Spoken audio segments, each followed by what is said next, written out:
읽은 본문 말씀을 가지고 심판은 복음을 비추는 거울입니다 라는 제목으로 함께 은혜를 나누도록 하겠습니다. 한번 따라해 보시기 바랍니다. 심판은 복음을 비추는 거울.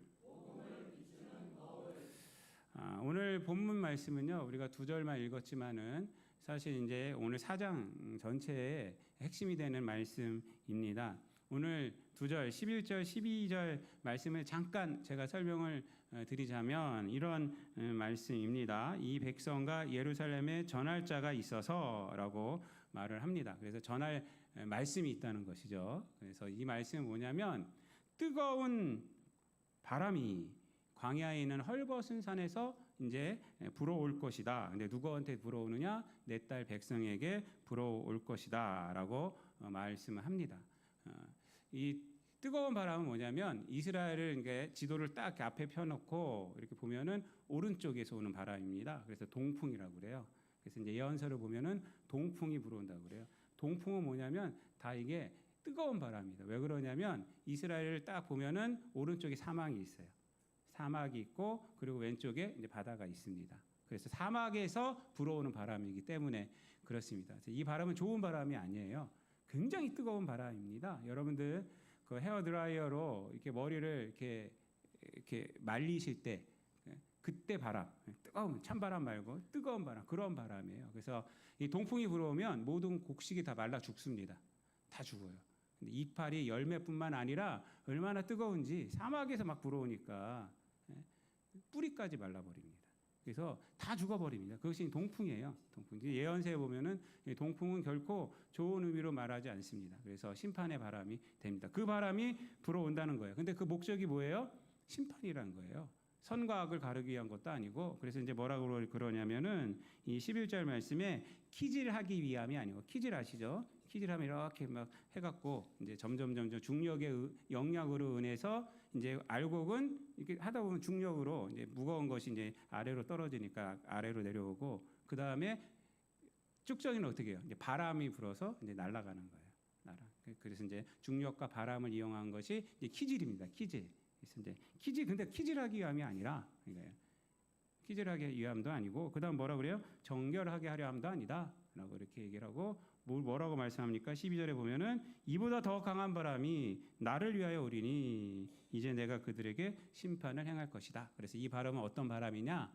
오직 심판만을 위한 바람임을 이렇게 말씀을 하고 있습니다. 그것이 이제 오늘 이제 본문 말씀입니다. 11절, 12절 말씀입니다. 그래서 이제 오늘 본문이 그때 이스라엘 사람들에게, 유다 사람들에게 주는 말씀이나 또 우리에게 주는 의미나 똑같습니다. 그것은 뭐냐면 심판에 대한 이야기다. 하나님께서 심판하신다.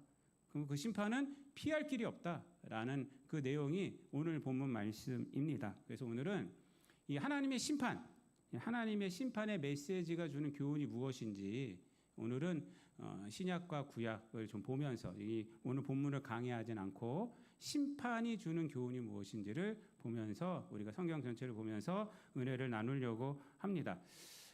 먼저 이제 에레미야 본문이기 때문에 에레미야서를 좀 보면은 에레미야 시대는요, 남유다가 이제 살아 있고 북이스라엘은 멸망한 시대예요, 지금. 그래서 이제 아수르에 의해서 북이스라엘은 다 멸망당했어요. 지금 남유다만 살아 있습니다. 근데 이 북이스라엘에는 어떤 것이 있었냐면 성전이 없었어요. 성전은 어디 있어요? 예루살렘에 있었잖아요. 그래서 여로보암이 북이스라엘을 차지하고 다스리면서 사람들이 예루살렘에 내려갈까 봐, 성전이 예루살렘에 있으니까 단과 베델에 금송아지를 만들어 놨습니다. 그래서 그것을 하나님이라고 부르라고 그러고 거기에다가 성전을 지어놓은 거예요. 단과 베델에. 그래서 사실은 남유다 사람들은 어떤 생각이 들겠어요? 북이스라엘이 왜 멸망당했느냐? 성전이 없기 때문이다. 이러한 생각을 갖고 있던 거예요. 그러니까 또 다른 면으로 하면은 남유다는 어떤 생각이 있을까요? 우리에게는 성전이 있으니까 멸망당하지 않는다. 이런 생각이 있었던 겁니다. 우리는 성전이 있으니까, 예루살렘이 있으니까 멸망당하지 않는다라는 그러한 생각을 갖고 있어요. 그리고 우리 스스로 안전하다.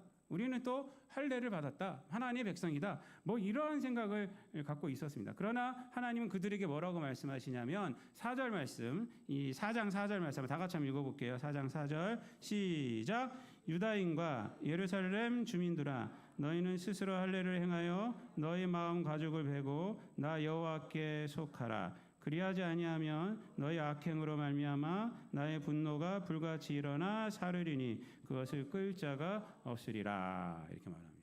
뭐를 하라고 그래요? 할례를 행하래요. 할례를. 여러분, 이스라엘 사람들은 난지 8일 만에 다 할례를 행합니다. 남자들은 태어나면 8일 안에 다 할례를 행해요. 예수님도 그랬잖아요. 근데 할례를 행한 사람들한테 할례를 또 행하라고 그러고 있어요.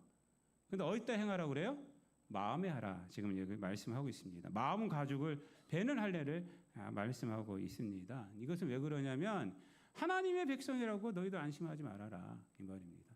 할례 받았다고 안심하지 말아라. 할례 받았다고 안심하면서 네 마음대로 행하냐? 하나님 말씀도 지키지 않고 우상도 섬기고 하나님도 섬기고 이딴 짓을 하냐? 이거예요.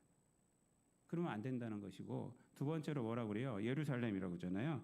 유다인과 예루살렘 주민들아라고 말하고 있어요. 유다인과 예루살렘 주민들아. 그냥 유다인들아 이렇게 말하면 되는데 예루살렘 주민들아 이렇게 또 두 번째로 말하고 있어요. 또 말하고 있어요. 왜 그러냐면 예루살렘에 뭐가 있기 때문에? 성전이 있기 때문에. 너희들 성전이 있다고 안심하지 말아라. 성전이 있는 것이 뭐 단죄하냐? 마음의 할례를 행하라. 똑똑히 행하라. 그리고 나에게 속하여야 한다라고 말을 하는 겁니다. 그렇지 않으면 너희를 심판받는다라고 말씀을 하고 있는 것입니다. 여러분, 이 말씀이 바로 오늘 본문 말씀이 또 하는 거예요. 그 심판에 대한 얘기를 오늘 11절, 12절 말씀 속에서 또 은유적으로 뜨거운 바람이 분다. 뜨거운 바람이 분다. 이것은 심판을 위한 것이다라고 이렇게 확실하게 말씀을 하고 있는 것입니다. 그렇다면 이 심판의 메시지, 이 지금 심판의 메시지잖아요. 11절 말씀도 전할 자가 있어서라고 말하잖아요. 전할 자가 있어서 전한다. 이 심판의 메시지를 전한다라는 거예요. 이 심판의 메시지를 왜 전할까요? 그러면은 이 전하는 이유는 뭐냐면 바로 이스라엘 사람들로 하여금 하나님의 언약 안으로 돌아오라라는 것입니다. 그래서 1절에서도 그렇고 4장 1절에서도 그렇고 1절에서 보면은 이스라엘아 내가 돌아오려거든 내게로 돌아오라라고 말하고 4절에서도 내게 속하라라고 이렇게 말씀을 하고 있습니다. 그리고 오늘 본문 읽은 본문 말씀 속에서도 뭐라고 말하냐면 내 딸 백성에게 불어온다 그래요. 뜨거운 바람이 내 딸이라고 그래요. 내 딸. 그러니까 하나님과 관계 없는 자가 아니란 거예요. 이것은.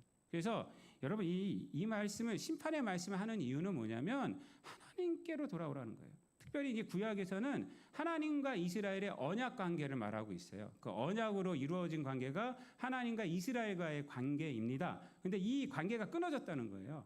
근데 이 언약 관계로 다시 돌아오라라는 거예요. 그래서 내 따라 돌아오라, 내게로 돌아오라, 내게 속하라라고 이 언약을 다시 회복해야 한다라는 것입니다.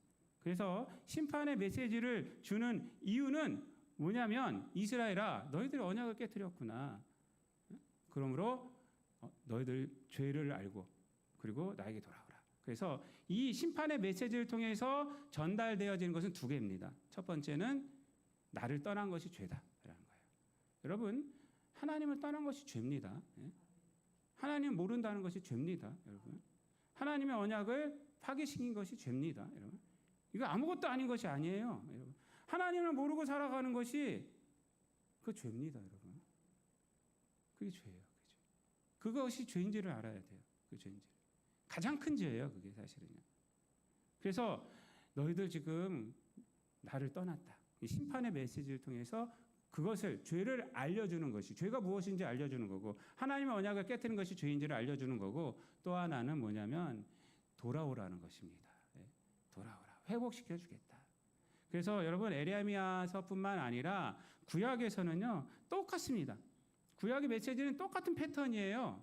그래서 이스라엘 백성들이 죄를 지면 이 죄는 뭐냐면 하나님을 떠난 거예요. 하나님을 떠난 거. 여로보암 2세가 다스릴 때 유다는 굉장히 잘 살았어요. 그게 언제면 호세아 시대거든요. 호세아 시대. 굉장히 잘 살았어요. 잘 살았는데 죄는 엄청나게 졌어요. 그 죄가 뭐냐면 어떤 도덕적이고 윤리적인 죄를 말하는 것이 아니에요. 물론 도덕적이고 윤리적인 죄도 만연했지만은 하나님을 떠난 거예요. 하나님 떠나고 우상을 섬기고, 또 하나는 뭐냐면 하나님과 함께 우상을 섬기고. 이게 죄입니다. 죄. 이스라엘이 멸망당한 것에 대해서 성경은 뭐라고 말하냐면요, 하나님도 섬기고 우상도 섬겼다 이렇게 말을 해요. 하나님을 안 섬겼다고 말하지 않아요. 하나님도 섬기고 우상도 섬겼다 이렇게 말을 하고 있어요. 그게 이스라엘이 멸망한 죄예요. 그거를 호세아서에서는 뭐라고 그러냐면 간음이라고 말을 하고 있어요. 우상도 섬기고 하나님도 섬기고, 이건 간음죄라는 거예요. 간음죄. 그래서 이 심판의 메시지를 통해서 우리에게 깨닫게 해준 것은 죄가 무엇인지를 확실하게 알게 해주고, 그리고 이 심판의 메시지는 회복을 시키겠다는 거예요. 그래서 이 예언서는 이런 패턴이에요. 죄를 지면 예언자를 보내서 죄인들을 갖다가 말씀해주고 심판의 메시지를 전합니다. 그리고 그들에게 회개하라고 말씀을 하고, 그리고 회복의 말씀이 꼭 들어갑니다. 예언서는요, 꼭 회복의 말씀이 맨 뒤에 보면 나타나고 있어요. 회복시켜주리라. 그리하면 회복시키리라 라고 말씀을 하고 있는 거예요. 그래서 이 심판의 메시지는 뭐냐면 바로 우리를 회복시키기 위한 것이다 라는 것을 우리가 깨달아야 합니다. 이것은 신약에 와서는 더 확실하게 드러납니다. 조금 새로운 차원으로 드러납니다. 그 이유는 뭐냐면 하나님의 언약이 예수 그리스도의 십자가와 부활로 성취됐기 때문에 그래요. 완전히 이루어졌습니다. 구약에서는요, 그 언약만이 있는 거예요. 언약만이. 하지만 신약은 뭐예요? 언약이 이루어졌어요. 완전히 누굴 통해서? 예수님을 통해서. 그래서 이 구약의 심판의 메시지가 궁극적으로 언약을 지키라, 그러면 언약의 백성이 되리라, 회복이 될 것이다, 나와의 관계가 회복될 것이라라는 의미였다면, 신약의 심판의 메시지는 그 언약이 이루어졌다, 이제 복음을 받아들여라, 그래야 구원을 받는다 라고 말합니다. 그렇기 때문에 신약의 심판의 메시지가 더욱 강렬한 거예요. 강렬한 겁니다. 여러분, 신약의 심판의 메시지는 심판을 받을 것이다 라고 말하지 않아요. 뭐라고 말하냐? 심판 받았다 이렇게 말합니다. 심판 받았다라고 말하고 있어요. 요한복음 3장 18절 말씀에서 그를 믿는 자는 심판을 받지 아니하는 것이요 믿지 아니하는 자는 하나님의 독생자의 이름을 믿지 아니함으로 벌써 심판을 받은 것이니라 이렇게 말을 하고 있어요. 이게 심판의 메시지예요, 여러분. 예수님을 믿지 않은 자는 심판받을 거야 라고 말하지 않는다니까요. 심판받았다라고 말한다니까요. 엄청나게 강력하게 말하고 있는 것입니다. 이것은 심판의 시간의 문제가 아니라 이제는 믿음의 문제가 됐다는 겁니다. 왜? 하나님께서 구원을 이루셨기 때문에 그래요. 마지막 날 이루어지는 것이 아니라는 거예요. 이미 이루어졌다는 것입니다. 여러분, 신약의 심판 메시지는요, 구약보다 더 강렬해요. 그래서 구약에서 심판의 메시지는 돌아오라는 요청이라면, 신약에서의 회개의 메시지는 생명으로 회복해야 한다. 생명하고 관련을 시켜야 돼요. 생명. 안 믿으면 니는 죽어. 죽음 가운데 있는 거야. 믿으면 사는 거야. 이렇게 말하고 있는 거예요. 돌아오는 정도가 아니에요, 여러분. 여러분, 하나님께서는요, 예수 그리스도를 이 땅에 왜 보내셨어요? 우리를 구원하시기 위해서 보냈어요. 심판하시기 위해서 보내신 것이 아닙니다. 그래서 요한복음 3장 17절에서 하나님이 그 아들을 세상에 보내신 것은 세상을 심판하려 하심이 아니요 그로 말미암아 구원을 받게 하려 하심이라 이렇게 말씀하고 있습니다. 여러분, 이 말씀이 뭘까요? 그러면 이 말씀이 구원을 받게 하기 위해서 예수님을 보냈다. 이 말씀이 뭘까요? 하나님께서는 언약을 이루셨다는 겁니다. 언약을 이루셨다는 거예요. 그리고 그래서 그것을 믿으면 구원이고 안 믿으면 심판이라는 거예요. 그래서 뭐냐면 이제는 그 구원의 그 책임이 누구에게 있느냐? 우리들에게 있는 거예요. 하나님께 있지 않아요, 여러분. 왜? 하나님은 구원을 이루셨기 때문에. 구원을 받게 하기 위해서 독생자 예수님이 이 땅에 보내셨어요. 그리고 그렇게 해서 구원을 이루셨어요. 그리고 여러분들에게 말씀하고 있어요. 그래서 사도행전 17장 보면 지난주 수요일 날 우리가 말씀을 봤는데 한번 사도행전 17장 한번 보세요.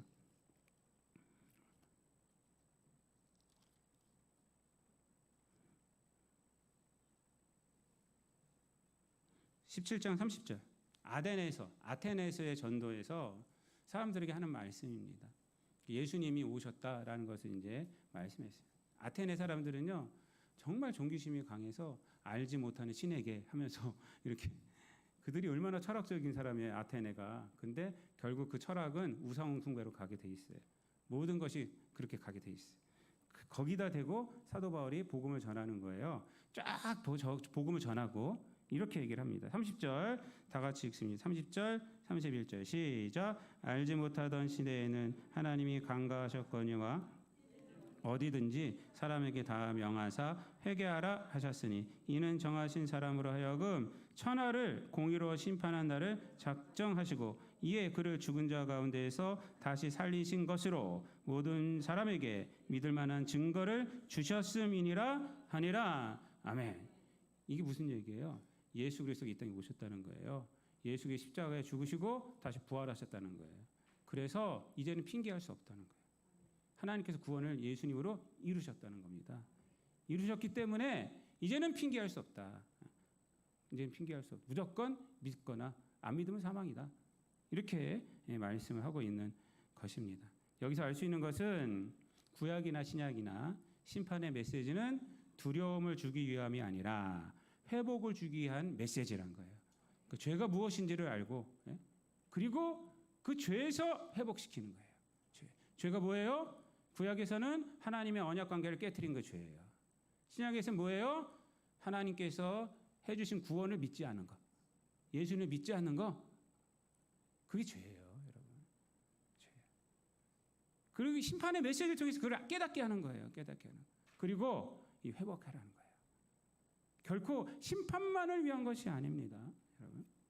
심판만을 위한 것이 아니라 이 심판의 메시지는 심판이 목적이 아니에요. 그래서 여러분들을 구원하기 위한 것입니다. 그래서 이 심판은 복음을 비추는 거울이 되는 거예요. 오늘 제목처럼 오늘날 성도들은 구약이나 신약이나 동일하게 심판의 메시지를 들을 때 이미 이루어진 하나님의 구원을 생각해야 합니다. 구약에서도 마찬가지고 신약에서도 마찬가지예요. 또 들려지는 이 설교 말씀을 통해서 심판의 메시지가 딱 우리에게 들려질 때, 나를 구원하시려는 하나님의 초청이구나, 나를 돌이키라는 하나님의 메시지구나 라는 것으로 우리가 붙들어야 하는 것입니다. 심판의 메시지를 듣고 회개하지 않으면 단순히 땅에서 멸망하는 것이 아니라 영원한 생명을 잃는 것입니다. 지금. 그러므로 회개해야 할 이유는 지금이 더 절실한 겁니다. 강력한 것입니다. 왜? 하나님의 언약이 예수 그리스도의 십자가의 부활로 이루어졌기 때문에 그래요. 이루어졌어요. 여러분, 어떤 분들은 이렇게 말을 하고 있어요. 내가 믿으면 구원받는다니까. 죽기 바로 전에 내가 믿고 내 마음대로 살리라. 그게 지혜로운 건지 알고 있어요. 이런 예화가 있잖아요. 어떤 사람이 물어봤대요. 하나님 믿으면 구원받죠? 예수님 믿으면 그렇다. 그러면 하나님 제가 마지막에 믿을게요. 그래, 네 마음대로 해라. 그랬대 하나님이. 그랬는데 하나님 한 가지만 물어볼게. 근데 너 언제 죽을 줄 알아? 그랬더니 모르겠는데. 그게 문제야. 언제 죽을지 모르잖아요. 근데 언제 죽을지 모르는데 그 죽기 바로 전에 믿어요, 우리가? 여러분, 그걸 떠나서 여러분, 우리가 하나님의 은혜를 모르고 살아가는 세월이 다 낭비입니다, 여러분. 왜? 하나님의 생명이 없이 살아가는 거 아닙니까? 예? 하나님께서 심판의 메시지를 주시는 것은 뭐냐면 지금 육신의 삶 속에서 하나님의 은혜의 삶을 누리라는 것입니다. 믿습니까? 하나님과 동행하고 하나님의 은혜 가운데서 하나님의 말씀 가운데서 그 은혜를 누리라는 거예요. 근데 무슨 내 마음대로 살다가 마지막에 딱 예수님 믿습니다 하고 그리고 죽으면 그럼 내 마음대로 살았다고 그게 지혜로운 거예요. 그게 말도 안 되죠. 그거는. 여러분, 초대 교부 어거스틴은요 이렇게 말을 합니다. 심판은 두려움만이 아니라 하나님의 은혜가 드러나는 순간이다. 즉 심판은 단순한 멸망의 선포가 아니라 은혜 안에서 구원이 확실히 드러나는 사건이다. 이렇게 말을 합니다. 그러니까 심판은요, 하나님의 은혜가 드러나는 거예요. 또 20세기 신학자 칼바르트도 이렇게 말을 했어요. 하나님의 심판은 우리를 파멸로 몰아넣는 선언이 아니라 예수 그리스도 안에서 이미 이루어진 구원을 드러내는 복음의 선포이다. 이렇게 말씀을 하고 있습니다. 여러분, 심판은 단지 끝장나는 것이 아닙니다. 복음이 가장 분명하게 드러나는 자리가 된다는 것이고, 하나님의 은혜가 우리에게 살아 움직이게 하는 것이 심판의 메시지가 된다는 것이고, 이 땅 가운데서 죄가 무엇인지를 깨닫고 죄에서 벗어나서 하나님의 은혜의 삶을 누리고 살아가게 하는 것이, 그것이 심판의 메시지의 목적이 되는 것입니다. 여러분, 마지막 날 일어날 일에 대해서도 요한계시록 20장 15절에서 뭐라고 말하고 있어요? 누구든지 생명책에 기록되지 못한 자는 불못에 던져지리라. 이것도 심판의 메시지 아닙니까? 심판의 메시지예요. 여기서 뭐라고 해요? 생명책에 기록되지 못한 자는 불못에 던져지리라. 결국은 이 생명책이 뭐예요? 신천지는 자기들 교족부래요. 예담 성결교회 교족부래요. 그래서 그 교족부에서 지워버린다고 하면 벌벌 떨어요. 그게 생명책인 줄 알아요.